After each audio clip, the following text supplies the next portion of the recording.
Get that on camera. It's a shame. Yeah. You missed it. The only joke we've ever told. I missed it. Oh, okay. Sorry. Stealing, All right. stealing from John. Maybe we should rename. Who's stealing from John? What is it, 10 after or something like that? 7:10. So we're missing a few, we've gained one. For those who have not been here, we have a new guy attending tonight. His name's Kelby. Kelby goes to our church, my church, his church, whatever. Anyway, we've talked about it, and hopefully he would have the opportunity to make it, and he did. Nobody's gotten with me about the conference or the symposium, so I am going to take it that nobody is interested. Pretty. Put your foot back. I can't hear you. Sorry. A little erotic I didn't here. know how to be able to go. So there's a possibility. Yeah. So I'll see. Yeah, but you're not. I would like to. You lost all contact. I don't know. And that's fine. On another note, I don't know. How much money is it? That's the reason we were trying to find out how many might be interested in going. Interested in what? It's about two. It's about 225 total. But Does that include their admission? that includes a whole lot of stuff. So get with me if that's something that, some food, not all of it, but some of it.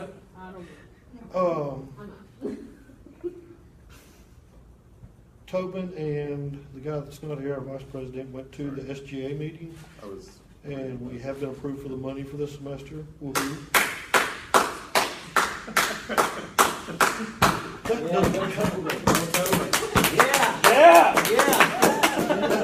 Do it, boys.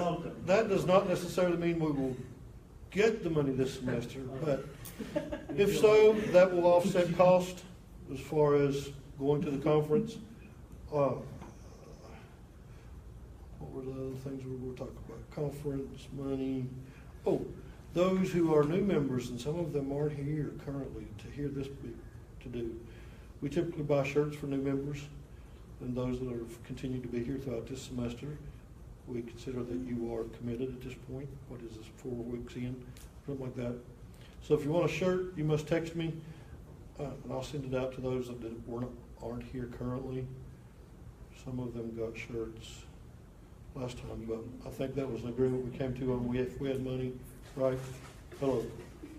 What's that? That was an agreement we came to. If we had money, we'd buy shirts Oh, yeah. for new people. It's good. Because we're going to take a vote and we're going to win regardless, but that's fine. I think it's a good idea. So, send me a text if you want a t-shirt. They'll say no more. They'll have the eye chart on the front, like we wear sometimes. Okay? I think that's the only 3 things as far as that goes. Over the past, I want to slow down and kind of back up tonight from where we've been. I feel like we may have given some of you too much information too quick. My brain hurts. Maybe we didn't, but I want to at least see if you. Well, I want to see if you're following along where we're at, because if not, we don't want to just keep going and leave you wondering what we're really talking about. I think it kind of started with Mark's presentation 2 weeks ago. He told you about 3 views of Christianity: Old Earth, New Earth, Old Earth, Young Earth, and evolution. Theistic evolution. Theistic evolution, creationism, evolutionary, whatever. What do you as a group or individually, before you heard any of that, where did you stand? What did you think? Have you ever thought about it? Had you heard anything outside of the earth 6,000 to 8,000 years old, the universe 6,000 to 8,000 years old? Never gave it a thought. Man, I thought too much about I was not here. You were here last week? Your excuse. It's all Was you right. here last week? Who took notes? Were you here last week? Who took notes? Yeah. Heather Presley Gates. So you got the. So. I wasn't born yet, so So what do The you? man. So what did you think about? I mean, as far as, well, you've never given it a thought. I know you thought about it too much. It's true. Do you understand the concept? If it's based on Genesis 1, some people believe, as our dear friend up the road, no, seriously, some people believe the earth is only 6,000 to 8,000 years old, based on Genesis 1, whatever.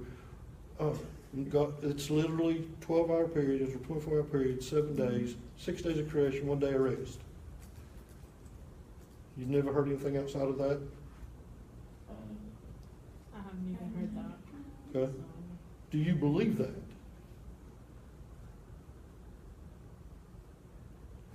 Undecided. There's is no, all. there's Are we nothing wrong recording with this? being, Undecided. there's nothing wrong with being wrong, or whether you do it or not. That's why I wanted to slow down and go. No, of course. That's why I want to go down and slow down and go back. Go back, go back. Okay, I'm not sure if it's the literal thing, but I know that like it is in the Bible about that, so that is where I lean towards. So you lean in a young earth creationism, and that's fine, there's nothing wrong. One thing you need to keep in mind when you're talking about this is not an essential, it doesn't matter. It's not an essential, it doesn't matter, I'll say it. Will determine your eternal It doesn't- salvation. It doesn't have any, That's all. yeah, it's not a salvation issue, so if you believe in that, you know, there's nothing wrong with that. Well, I mean, However, is there like stuff to support yes, other viewpoint? there is. Okay. And that's what our guest talked a little bit about. The old Earth scenario agrees with science as far as the universe is 14.8 billion years old. Most of that comes from one word in Genesis, the Hebrew word yom, yom, because it has 4 different meanings. Okay?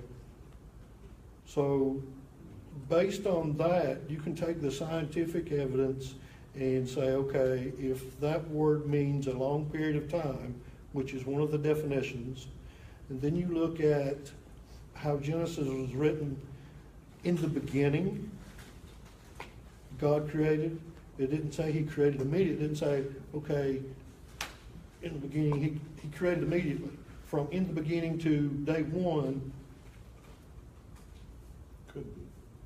could be. An indeterminate length of time. So there's 2 reasons that you can go with believing in old Earth.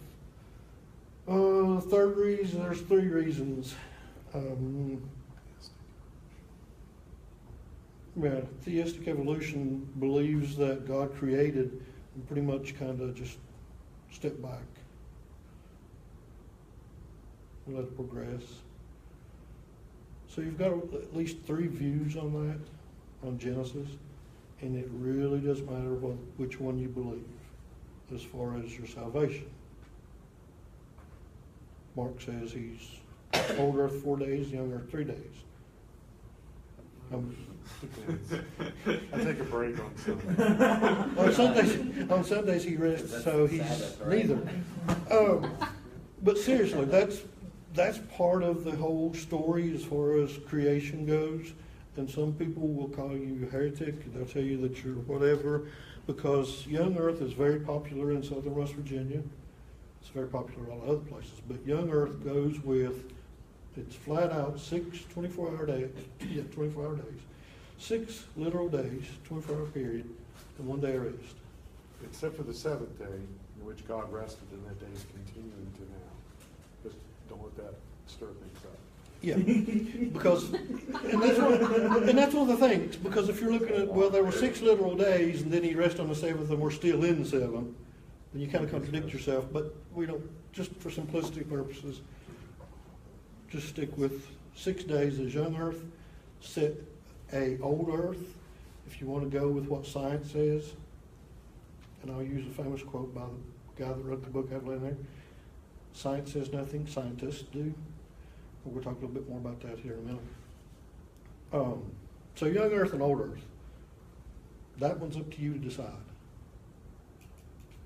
But that's one of the reasons we exist, to expose you to all these different things, so when you go out and have a conversation and somebody says, well, the Earth's 14.8 billion years old, and you're like, oh no, and they're like, well, science says this, this, this, and this is the evidence we have to support that, and you've never heard of it, preferably you'll at least have a foundation that you can have a conversation and at least know that that argument exists.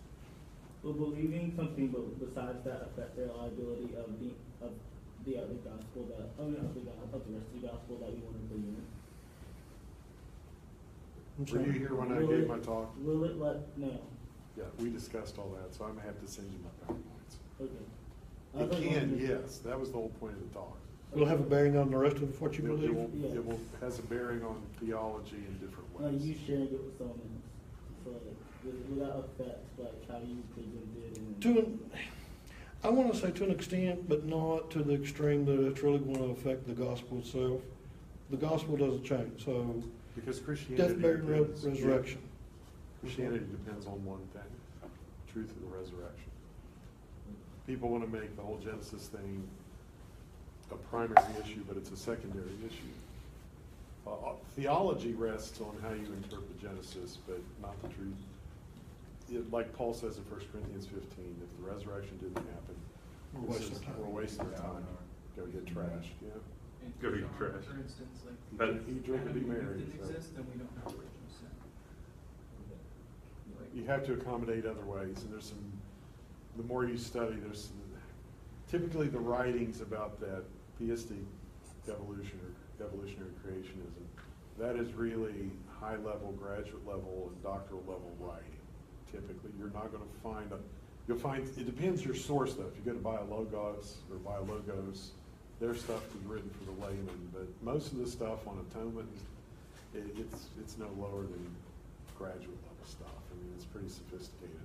And just discussing whether human beings do have a soul or not, discussing if we do have higher consciousness, if man really is just a one-part creature, not soul and body, or body, soul, and spirit, depending on your theology. It's stuff you can wrestle with the whole rest of your life. So what we're bringing up tonight and getting back to what John wants to focus on, he's going to bring us back to square one, and we're going to start focusing on some essentials, some basics and essentials tonight, because we've stirred it up quite a bit the last 2 weeks, stirred a lot. It's the most we've ever stirred in a 2-week period in the 5 years we've been doing this. Yeah, we typically start off a lot more So basic. we're gonna bring it down a little bit tonight, and so I would suggest you dive right in, sir. Man, I thought it was. So anyway, I mean, that's pretty much, as far as your beliefs go, don't lose sleep about it, but you need to be aware of it to the point of at least being able to have a conversation. Some people, churches split over it, but they split over carpet, so whatever. I mean, in reality, yeah. Talking about the Matthew 18 principle. Matthew 18 doesn't take place except for the verse about where two or more gathered incorrectly out of All context. right, I don't know. So, You like that, though. Yeah, I love when people take it out of context. me too. What about Anyway, moving so mount- then, what about moving mountains? Is that out of context? No, we can do that. no, we read that. We read that literally. All mountains. I had an example today. Somebody, people go on about reading literally and such things as this. Yeah, there you go. Yeah, I- You just said I you will can do jump greater from works Twin than Towers ours. West You to did? Texas. You did? It's true. I just need to claim victory in Christ. That's right. Hey, anyway. Yeah. It's like extreme resurrection. All right. Anyway, speaking of reading literally, this is why we take things out of context, is because some people like to go on with the Bible says Jesus is the door, because I don't know, either they're not too smart or they don't understand the context of what the Bible is saying. It's 66 individual books. Maybe those people read all books the way they read the Bible. I'm not sure. But where it says that, it is not to be taken literally, and most people understand that. Just as you have to look back to Greek and Hebrew and Arabic and what it was written in, the genres it's written in, and the context that's taken place. To me, somebody that says, so you can move mountains, Seriously? I'm just asking. You said that, they, Just they asking. probably all interpret the Bible the same, the manuscript the same. Yeah, the 45 manuscript, okay. And There's only what one- about- What about, Yes, what about, Sean, of course. what about people in Jesus' time? They expected to say, they didn't see Jesus. They expected a person to pick up a Rome, they expect a person to come fix the heart problem. Well, I expect a lot of things, but that's, yeah, there's only one correct interpretation. We all may be wrong, but whatever. That's not the point. That's not where we're going tonight anyway. We're backing up to, that's Where all are we right. going tonight? We're backing up to Genesis, first of all. I'd like to get there. Do you really want to get there? Because I can be a whole lot more harsh than you would think some people understood, but whatever. The Genesis thing is something you really need to understand to the point of having a conversation. The evolution thing, does evolution bother you? Go ahead. Evolution, okay. What's the difference between that and adaptation? That's a portion of it. That's Because one. Go ahead. Adaptation doesn't bother me. That makes sense. And I can actually understand that. And that's not a problem for Christianity whatsoever. Evolution, however, I guess the idea of like ape to man, that scale that I just found out doesn't mean anything till like a week ago, that spectrum was the thing I disagreed with. And that's what I tried to explain when we thought that was kind of comical. As far as most people, when you speak of evolution, the first thing that comes to their mind is that scale, that picture of ape to man. I mean, we can go out here and take a poll if you don't believe me, but when speaking of evolution, most consider that. However, that's not exactly, as you found out from the doctor that was here, his definition of macroevolution is completely different than what we've used, or what most people that do, or apologists, philosophers, and other things, uses that as macroevolution. I mean, and I tried to get to the point of saying, okay, where did the bird come from? And I think I tried to bring that up a couple of times. The abiogenesis. Because it starts with atoms and molecules and matter. Okay? And this is something that you've got to be careful on, and this is why asking the definition is so vital when you're talking to somebody. Ask them questions. Don't just let them rattle off and go on with all this stuff. Slow them down, ask them questions, and tell them to clarify what they're talking about. And the answer was also common that, well, we're all cousins. It was a common descent, common ancestry, we're all cousins, or whatever. And it went from there that there was a post on the Marshall page about that Frank Turek made about information, about the DNA code. That we all, if you go back and you trace the DNA code, it is common descent, it is common ancestry that we go back to in Christianity, Adam and Eve.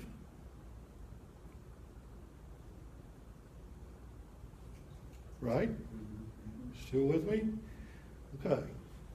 Well, in evolution, it goes back to Common ancestor. So, a cell. Named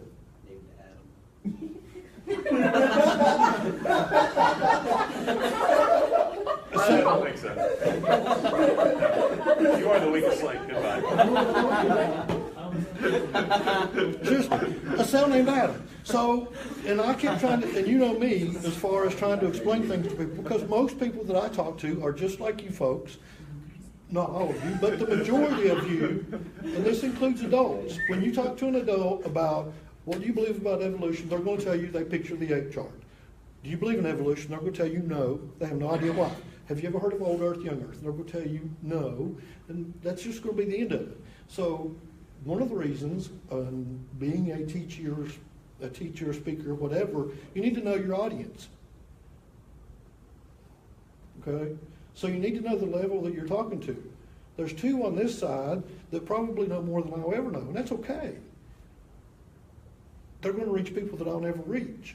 But the people that we typically run into, if you walk out the doors, don't know most of this stuff. That's why we exist. We try to be unique. So anyway, back to that, we are unique. Back to the evolutionary thing. You know, there's at least 3 types of evolution, okay? And I'm going to read some notes and give you an idea of some basics. But if you want to look at Dr. Turek's, where he got the video from, and if you happen to look at our Facebook page, not the Marshall page, but our little secret group, and you saw an exchange between Mark, myself, and I think Dr. Mays, I think that was all that was in it. One of our other members posted the video where Dr. Turek was talking about the DNA and such things as that. Well, without seeing the context of the entire where Dr. Turek took that from, it's hard to have a conversation. And of course, Mark and I were talking while this conversation was taking place on Facebook to each other. And we backed out. Why did we back out? Well, first of all, Facebook's not the best place to have a conversation.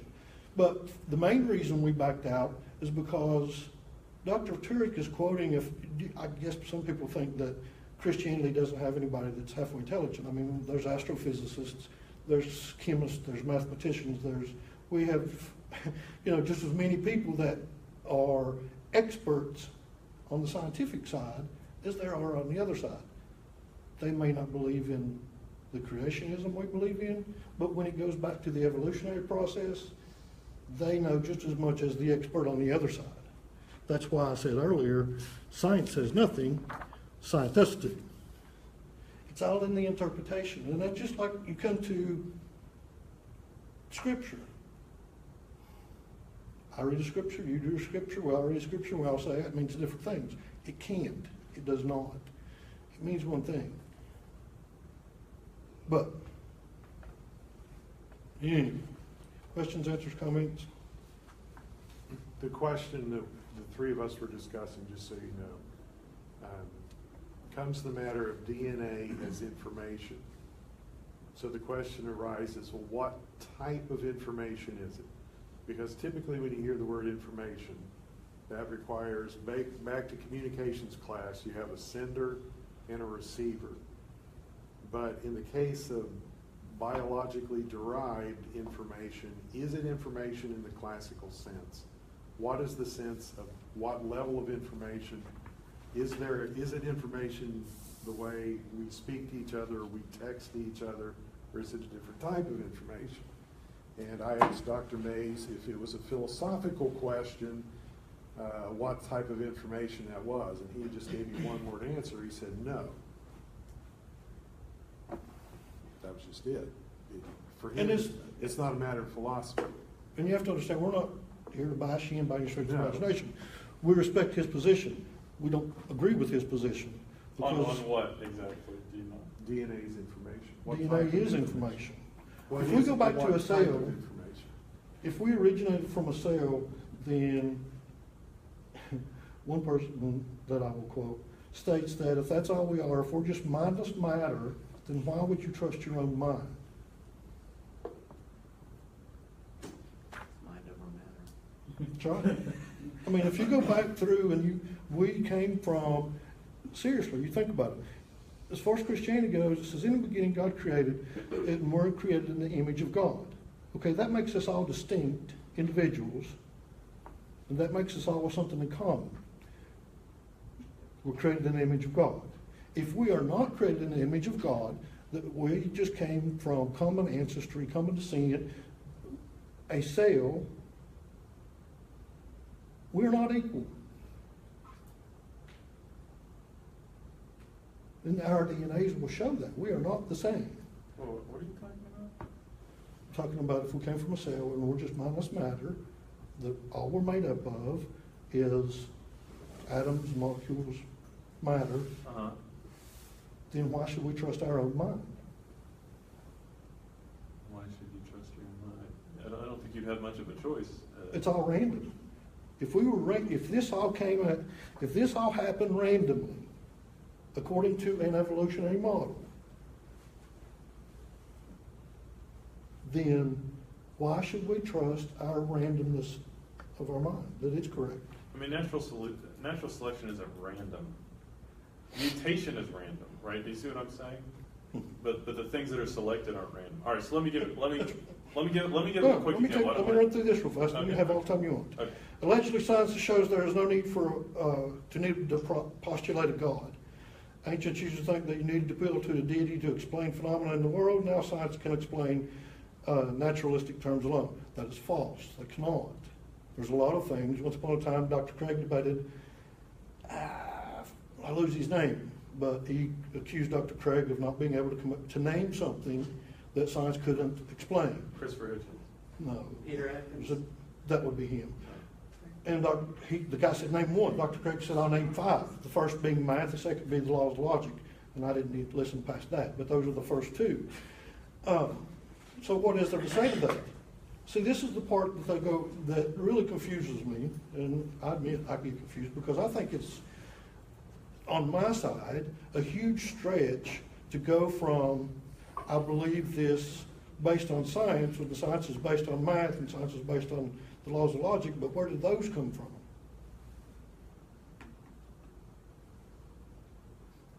I don't know. But we use them. So that's a presupposition coming into what science uses to arrive at their conclusions of their theories. And please don't ever go out and say, oh, it's just a theory, like some theory, conspiracy theory. Because when science arrives at a theory, that's not just, that means it's pretty solid. But it doesn't mean it's actual fact, per se, but it's solid, like whatever. It's not a theory like gossip. So please don't use that as an excuse. Or as an apologetic or whatever. Scientific progress shows scientific ways of knowing and vastly superior to other ways of knowing.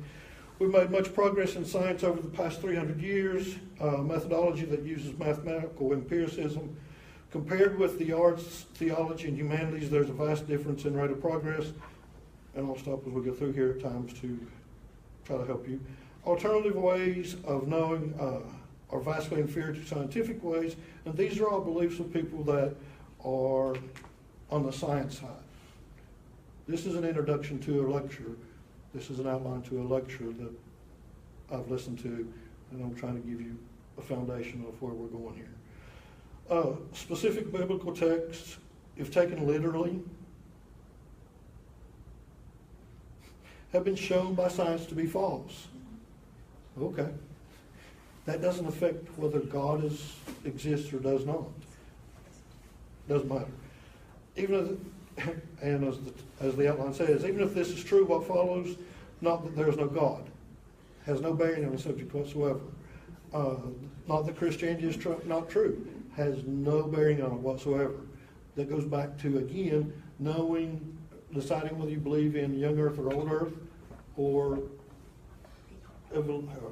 theistic evolution. Some of these things you have to make a decision on.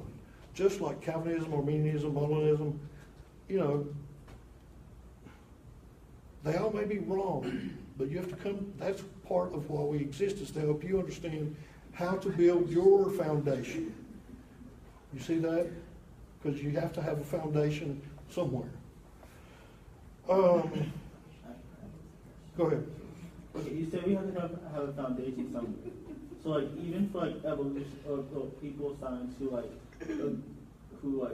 don't believe in the creationism part and believe in like evolution or believe in like, I guess, that we all started from a cell, is that the foundation that we started on the cell, or does it go past that? Yes. For the most part, if they believe in evolution, and just like he's pointed out, just because somebody believes in evolution does not necessarily make them an atheist. A lot of people believe in evolution, but that doesn't necessarily, they're not Christian either. Wait. You're saying they can be a Christian if they accept evolution? You're saying they can't. I'm saying that Christians that believe in evolution are theistic evolutionists. But you're saying they're not Christians, then? No, I didn't say that at all. I'm saying that that's what you're saying. No, that those three things, young earth, old earth, and theistic evolution, have no bearing on whether you're a Christian or not. That's up to you to decide. Isn't there, I guess, a good sense of evolution, a bad sense of evolution, believing in it as a Christian? Isn't there good things and bad things we can believe about evolution? That's okay as a Christian? Can you give an example? I don't know. I'm not really sure it's part of the evolution, but okay, Big Bang Theory, for example. If I said to be like bang, there was like Big Bang Theory, I guess. The irony of the Big Bang Theory is it was first proposed by a Christian physicist. And at the time it came out, it was labeled in the science community an effort to smuggle creationism into science. I thought Stephen Hawking was a proponent. Wasn't Stephen Hawking? No, I'm saying back in the 1930s. Okay. When the theory was first proposed, Okay. it was proposed by a philosopher and physicist who happened to be a Christian, and he got ridiculed by the science community. But the irony is, and this ties into the big picture, both Genesis and science, related to causality, where did the universe come from? Science points to a Big Bang, all the evidence, or excuse me, to a beginning. All the evidence points to the fact that the universe had a beginning. All philosophy says you can't have an infinite series of the past. It has to have a beginning. And the Bible says the universe has a beginning. So we're all on the same page. A beginning is inescapable. The interpretation of the evidence is where everybody goes next. And someone who has more of a scientific background, who excludes the idea of metaphysics, and an omnipotent God will look for solutions such as the multiverse or the oscillating universe, or whatever comes and goes, so to speak. And a creationist will look at it differently. So, And that's the reason we're kind of stopping here, because We're kind of not only dropping. is there a creationism, we want to introduce something next week What?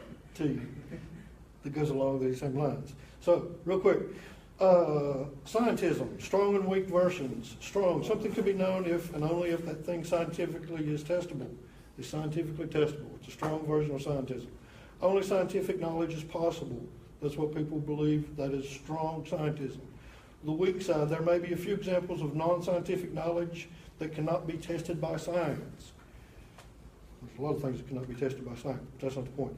But that is not very secure knowledge compared to scientific knowledge.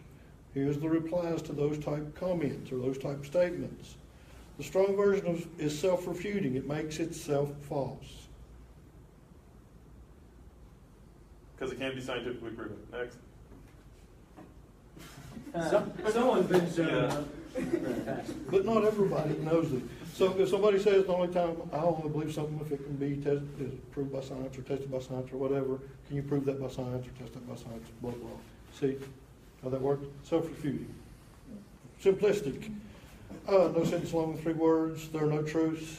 The strong version cannot meet its own criteria since it cannot be tested scientifically. That should be simple. We should be able to grasp at least that part. Okay.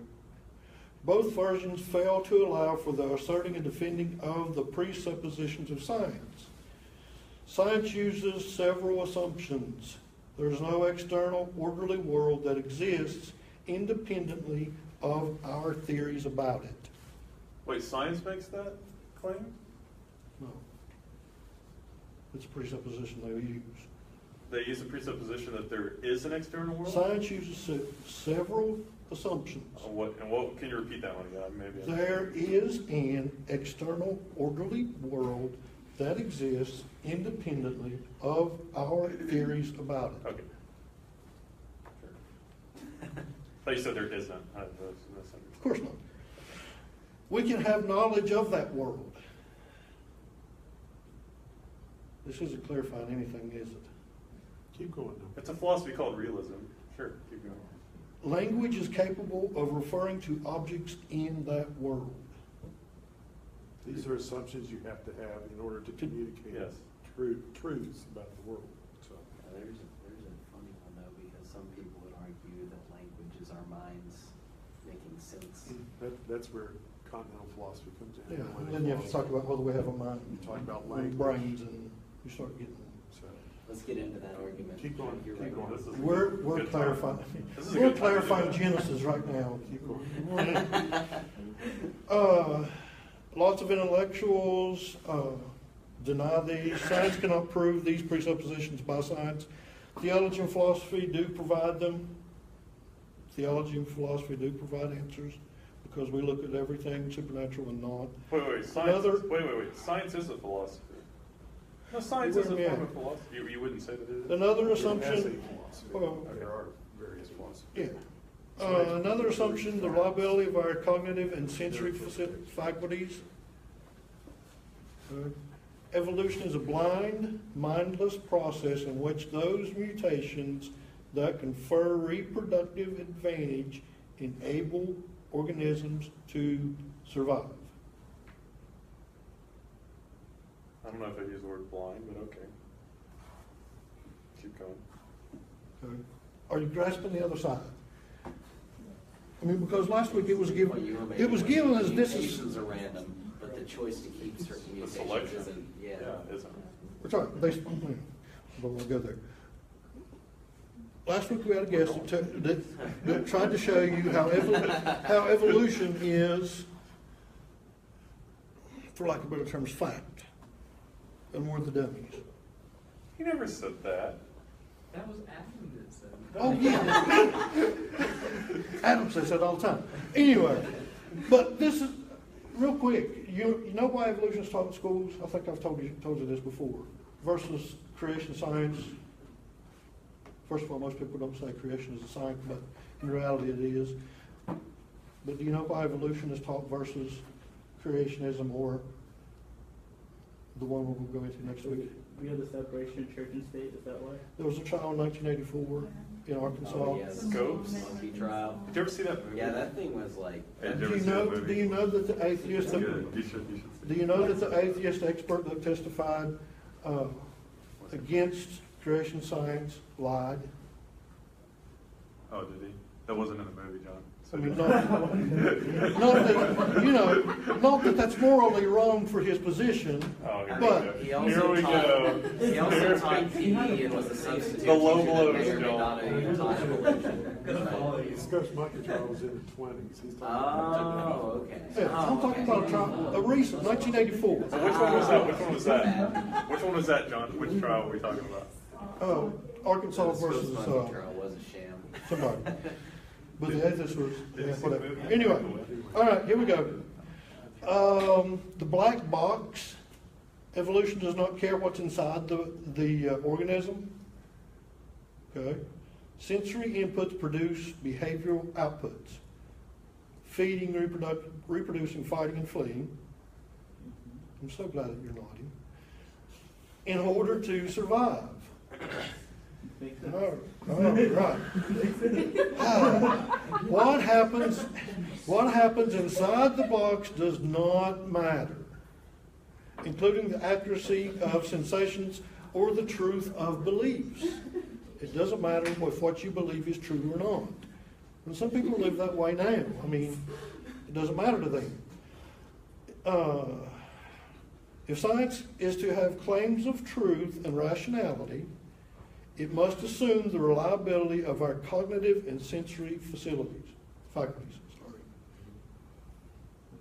Man, this is a lot smoother than what I thought. But evolution undercuts this presupposition. On a Christian worldview, the presupposition makes sense since God. S-E-N-S-E, S-I-N-C-E. Very Who is rational? Who is a rational being?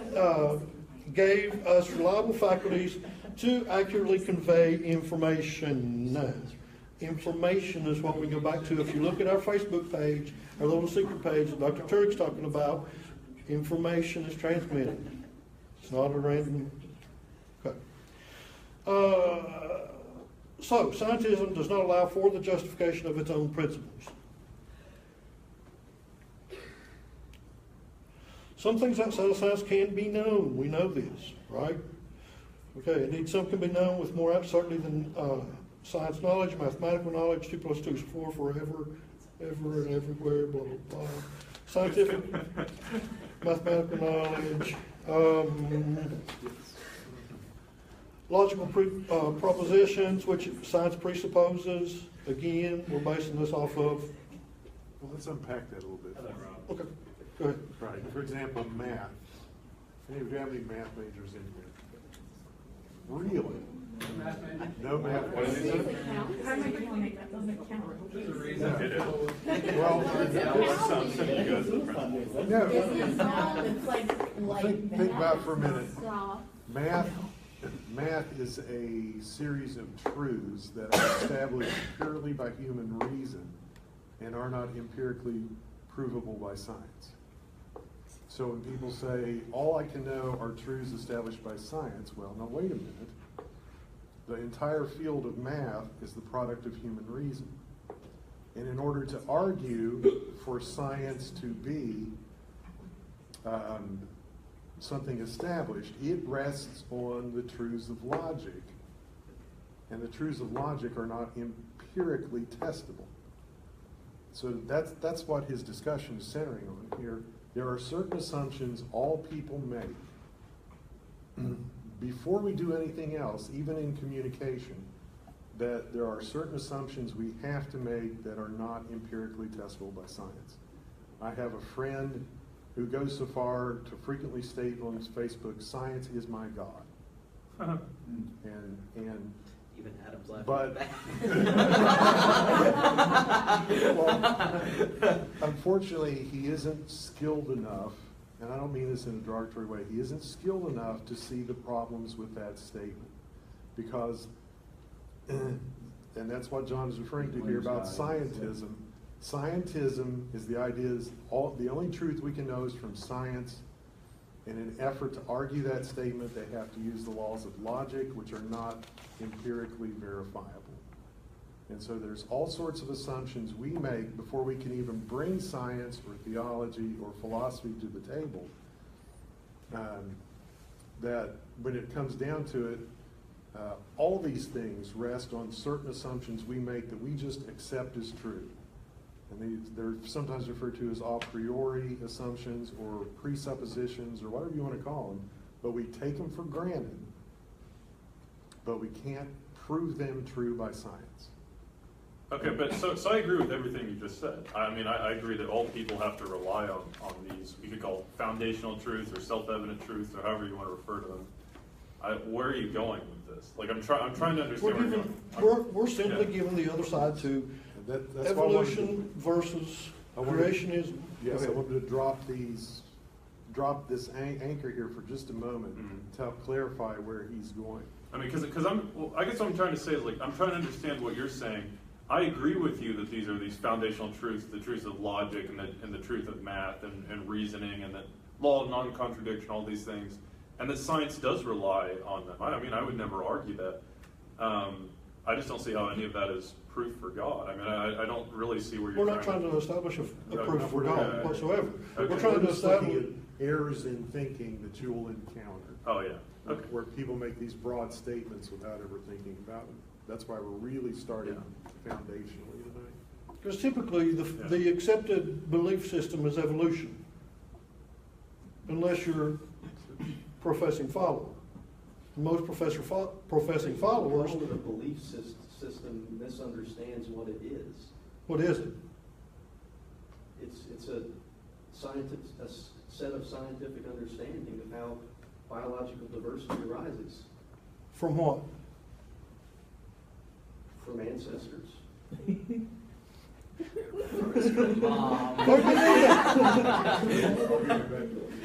What's amusing about that? We've been there and done that already. But do you see why it's a problem to call it a belief system? I see why it's a problem because it's accepted as a fact that evolution is the standard of the origin of the universe and No. individuals. So you don't think it's a fact? No, it's not a standard of the origin of the universe. You said evolution is a standard of the origin of the universe. That's a totally different topic. Okay, origin of species. No. How's that? Okay, let's hear your definition. I mean, Evolution is evolution is the description of the process by which species adapt based on natural selection. Again, see, definitions are key. Yeah. There's 3 different types of evolution. Wait, there's 3 different types? Yes. What are they? What are the 3 different types? Off the top of my head, I don't know. I know there's 3, and I may get to it in my notes. Okay. But there are 3. And we're not trying to make a point of establishing anything about God. We're trying to clarify that for those that believe in an evolution,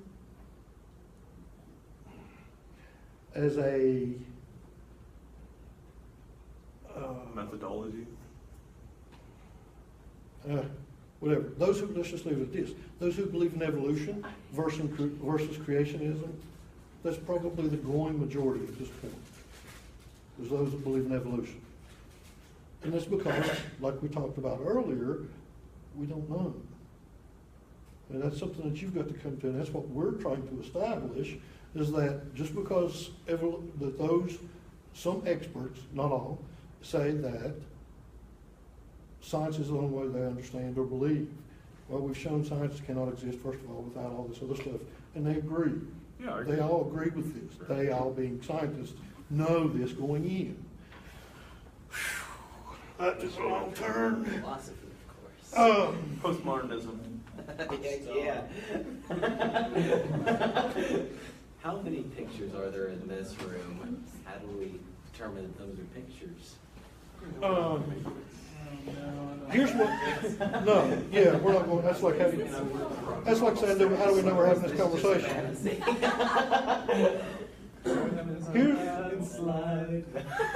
Here's the three types. Thank you. I'm sorry. That's all right. That's all the things that. Here's your three types real quick. Definition of evolution. Organisms change, microevolution. We know that. Adaptation. You put a bird out in the cold, it's neat, big's going to grow. Whatever. Wait. Wait.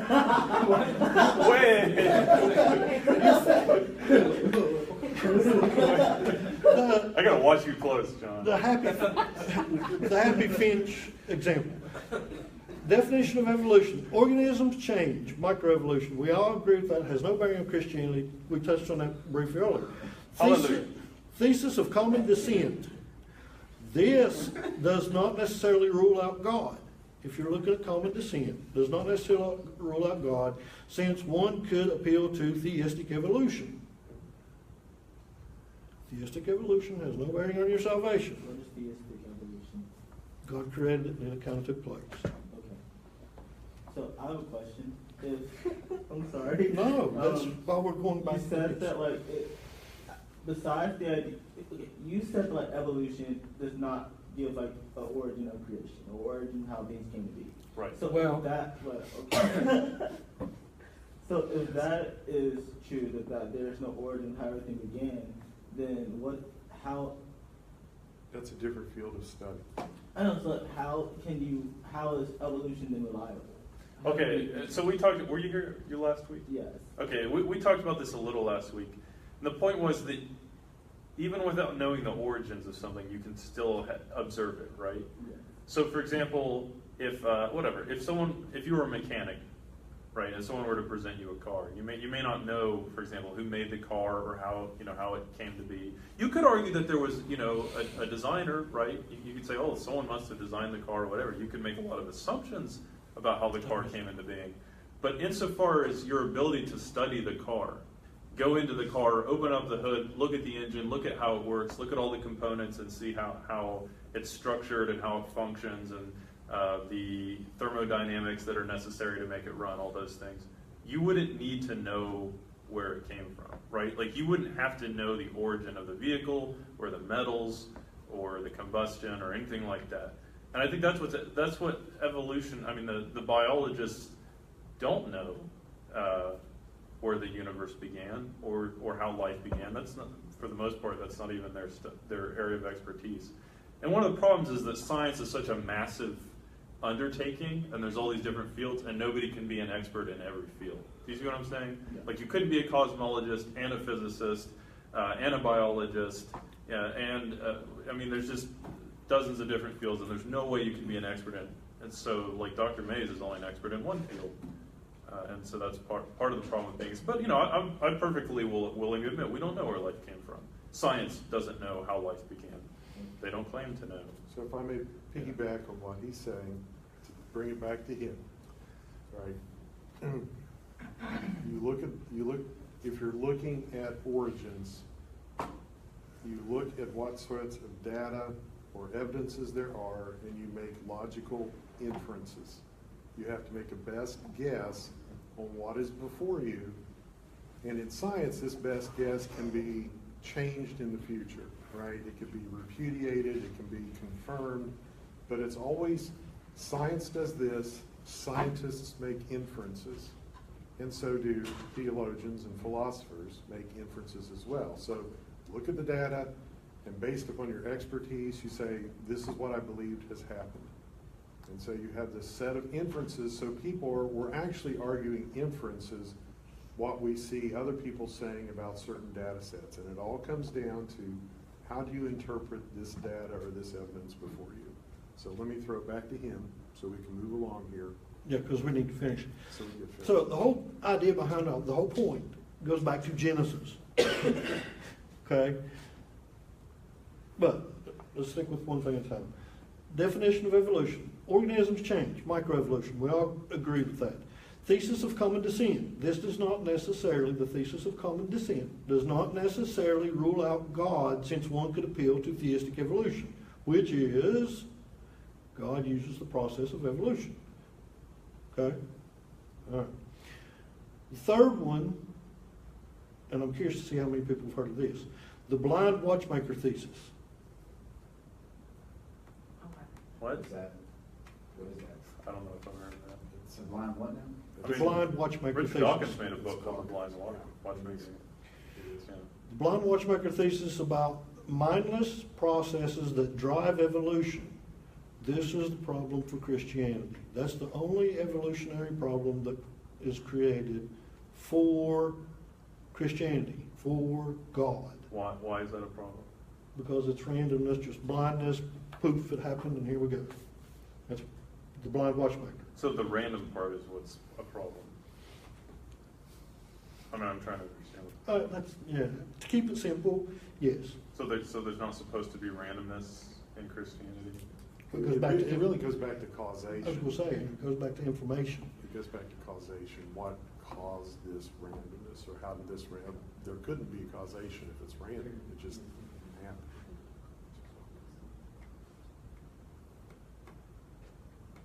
That's why I asked him about the replication of RNA last week when I was. Because there's a lot of, this is, like I said, this is why I'm doing it. And that's why next week Isaac is going to probably, unless we want to clarify some of this again, introduce you to something else. And I'll tell you. Good Lord, just tell us. No, I don't want to do that. I want This is like the Walking Dead season 6 finale. I want to stick to one thing at a time. So you got that as far as the evolutionary side goes. Organisms change, common descent, blind watchmaker. Google blind watchmaker, or as Adam said, Richard Dawkins, who is a famous atheist, wrote a book called The Blind Watchmaker. And it's simply mindless processes that drive evolution. Mindless processes that drive evolution. I hope that doesn't confuse you. So, here's the two things that we've tried to lay the foundation for, and I hope I didn't confuse you more than what you already were. Those three are the evolutionary sides. Those are the three evolutionary, we call it, options: theistic, common descent, and blind watchmaker. Christianity has young earth, old earth, and theistic evolution. 6 options. The only one that causes a problem for Christianity, the only one that has anything to do that would cause any type of problem for Christianity, is the blind watchmaker, which is total randomness. So could that be like deistic evolution? Theistic, In some ways, in yes. some, Yeah. So God would ordain the natural processes that would give rise to the evolutionary process, but not be directly involved in it. yes. So, is that unchristian in some way? Do you? No. No, there are No. proponents of that. Why, So, okay, why would God, is there a reason for why God would, if we could actually ask this question, is there a reason for why God would just let everything take its place and not actually be involved? Because Exactly. in Genesis it showed the person of God who's walking. And this is the entire point. Thank you so much. Now we're circled back to metaphysics and theology. Okay, we've left the realm of science, and now we're back in metaphysics and theology. Like, is there a purpose to what we have here? What is the foundation? Christian nihilist, please. What is your basis of belief in Christianity?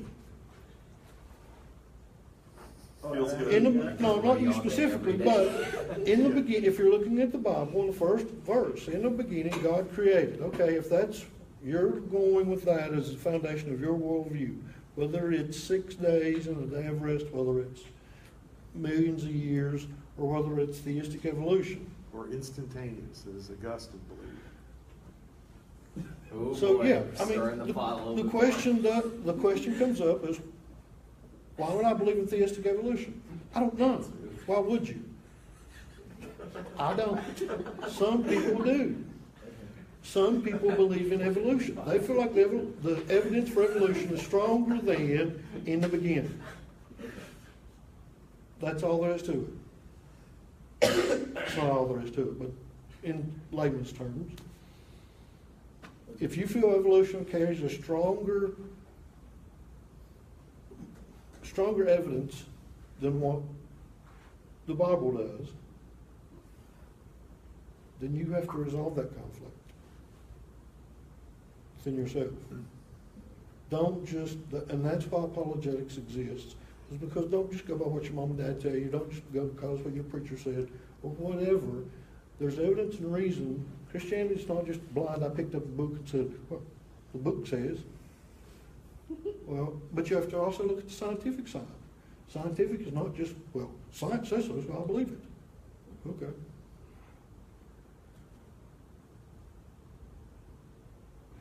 Questions, answers, comments? Yeah, I do have Oh. sorry. I do have a friend who's in college, he's your age, he's in college, and it is, the whole scientific angle of things is just thrown him completely. He's pre-med. Okay, and he was very sheltered. And I doubt his parents ever challenged him as much. I doubt high school ever challenged him much. And he gets here and he gets in biology and chemistry. And his mind was blown from everything that he got taught. And so instead of stepping back and taking a deep breath, he's pretty much just throwing his faith out the window and just said, I can't deal with it. And so that's one reason we started here where we did, just because you don't have to throw the baby out with the bathwater to go learn about the structure of the cell or build phylogenies like Dr. Mays does. So, and there's no good reason to go running and screaming. So, does that make sense? I look at Isaac. I have notes on the Cambrian explosion, and there will never be an answer to Darwin's. Yeah. It's just a theory. But that's some interesting. Yeah, please don't say that. And it's an interesting discussion to go there, because you can see that, and this is where you need to go a little bit deeper than to just accept those 6 positions. You need to actually know what those positions consist of. We'll throw one more at you. Can you upload the documents to No. the page? Oh, you Nope, can. nobody ever looks at it. So. Wow. It's through everybody else. Cynicism. He'll just send it to everyone. That's right. I'll take it and send it by text to each one of you. Next week, we're going to talk about intelligent design, Is that next week? which some people will say, well, that's just creationism. Well, it's not just creationism. Aliens. Aliens, you never know. Oh my gosh. If you want to go deeper, then next week, Isaac's going to do a presentation. It takes about 46 minutes to be exact. Not 45, not 50, 46. That's pretty good, I think. Not Um, Or no, not 2, not Yeah. 4. There's a lot of information that we can have that will answer your question. not to say, Is that the reason I made him president? say 2, unless counting to 3. 5 is right out. We could go a whole lot deeper after Isaac's presentation next week, if you so desire to learn and know that kind of stuff, because I personally would go the intelligent design route versus anything we've talked about so far. And then the one did grin. But, questions, answers, comments? You said, The lambs. you said it to me whenever you said basically Small. cells with matter and. All this now, I hope. If we're simply made of- They didn't like when I see they made stuff, it's like. how The cells orangutan work, how they- and the breakfast cereal. Cells are supposed to be unique versus the creation theory. During- Well, the creation.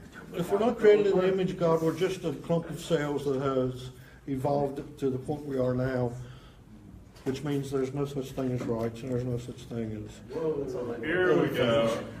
Here we go. which gets to an entirely Now we're into ethics. different conversation. We've jumped all over the place, ladies and Now, gentlemen. But Get out of here while you still can.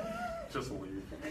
All right, can I finish my thought though? 'Cause yes, Okay. please do, since you Okay. haven't yeah, I hesitated haven't thus had a far. chance. Let me give you the same example that you've done. Oh, no, I'm a little bit Okay, nicer anyway, than that. look, like when we say, okay, does anybody know in here why we have dark-skinned people and light-skinned people? Like, does anyone have like, what do you think? I'd say that, like, I guess the darker skinned people were, I guess, adapted to their environment, and because of that, they had to develop darker skin to withstand the heat. Exactly. So if you lived, say, in sub-Saharan Africa, and the sun is extremely bright, what would happen if Whitey, like me, were to go to sub-Saharan Africa and live, right? Without, and I didn't have like clothing to protect myself. I'd get roasted, right? Do you have a point? Are you going somewhere with Yeah, this? I mean, the Can you point I'm get trying to there? make is, Carnal tan, there you go. if the human beings that live in that environment over time will start to develop darker skin, because the darker skinned people are surviving, right? They're surviving that harsh environment, and their skin grows dark to protect them, because the darker skin protects you from the sun. I'm gonna get sunburn a lot easier, right, than somebody with darker skin. And that's called adaptation. That's adaptation, Yeah. right? And so it's not random. It's not random. It's not random that people in sub-Saharan Africa have darker skin. It's naturally selected. It's the lighter skinned people are dying and they're not having children, or historically they did. Thank you. We didn't say anything about that, but Yeah. okay, thanks. Okay. Now, what? So what? Except for all the reasons why white people were dying in this country, especially in the States, because of the rate of obesity. So. Okay. Now that we got those two things out there, Okay, but also the people. So why do you think like Eskimos, people that live like higher north, why do they have such fair skin, right? Eskimos are not pay no sun. Eskimos. People are not pale. Well, I mean, what? Okay, so it's cold, they're pale. No, they're not. No, Swedish people. They sound pretty Like- cold to me. Even like- though it's, Now, Eskimos, Eurasian. They're like dark. tannish. Like me or her? Oh, Nah, it's Thursday, in I say? between. Okay. I can tell you. anyway, I don't know, but for all practical the purposes. point is, if you live in an area